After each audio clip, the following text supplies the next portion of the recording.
comment on ressort de ce match?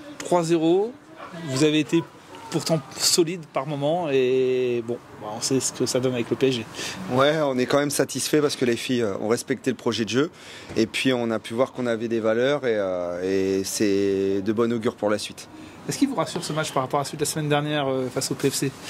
Ouais, rassure, c'est surtout pour les joueuses, elles sont contentes parce qu'elles ont tenu tête à une équipe du PSG qui fait partie du top 3 français et donc elles sont très satisfaites de leur match.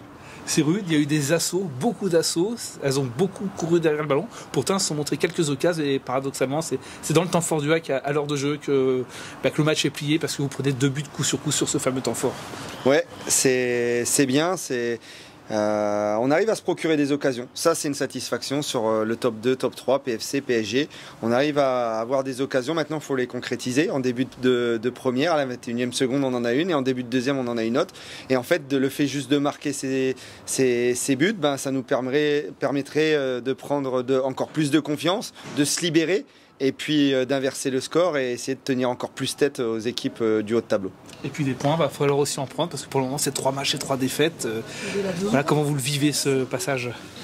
Ça fait partie du calendrier, certes on a 3 défaites, ça on ne peut pas le nier, mais il ne faut pas oublier que sur 3 matchs c'est PFC et PSG qui jouent la Ligue des Champions et qui font partie du top 3 français.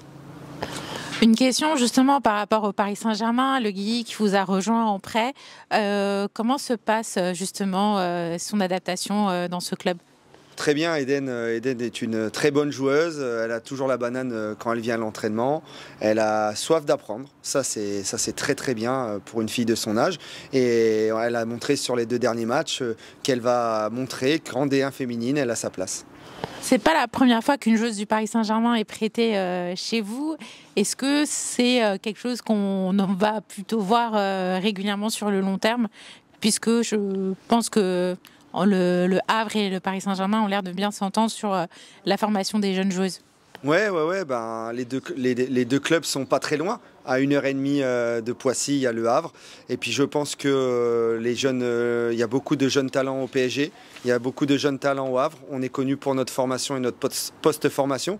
Donc je pense que les 2 clubs sont contents de bien s'entendre pour que certaines joueuses du PSG viennent en prêt.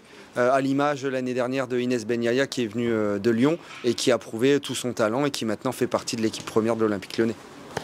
Une autre question justement, certes vous avez affronté 2 équipes parisiennes et le résultat a été un peu lourd, surtout avec le PFC, mais qu'est-ce que vous allez plutôt vous remettre en question par rapport justement à ces fortes équipes qui vont peut-être vous aider à mieux jouer le championnat? Qu'est-ce que vous en tirez en termes de leçons par rapport au Paris Saint-Germain ou le Paris FC? Si j'ai une leçon à tirer des 3 premiers matchs, c'est qu'il faut être des tueuses, des compétitrices impitoyables. C'est-à-dire que quand l'adversaire vous permet de lui mettre un but, il faut lui mettre. Voilà. On a eu quelques erreurs aussi techniques du Paris Saint-Germain, vous avez su en profiter, mais il y a eu quand même pas mal de transversales et de poteaux. Qu'est-ce qui se passe justement avec votre gardienne pour continuer à être rassurée? Parce que faire une telle performance aujourd'hui après avoir encaissé 8 buts, c'est peut-être un peu compliqué en termes de morale? Non, pas du tout. Si vous reprenez les 3 premiers matchs, Lisa, contre Nantes, elle nous laisse dans le match. Contre Paris FC, elle nous garde au chaud. Et contre là, encore même en première mi-temps, avant de prendre ce but, vers la 35e, Lisa fait 2-3 arrêts. En début de deuxième, elle fait 2-3 arrêts. C'est son poste qui veut ça. Elle doit accepter de prendre des buts quand il faut en prendre, mais elle est là pour ses coéquipières, elle les rassure. Ses coéquipières savent que derrière, elles ont un talent pur et dur dans les buts. Et elle l'a encore montré ce soir avec tous les arrêts qu'elle a pu réaliser.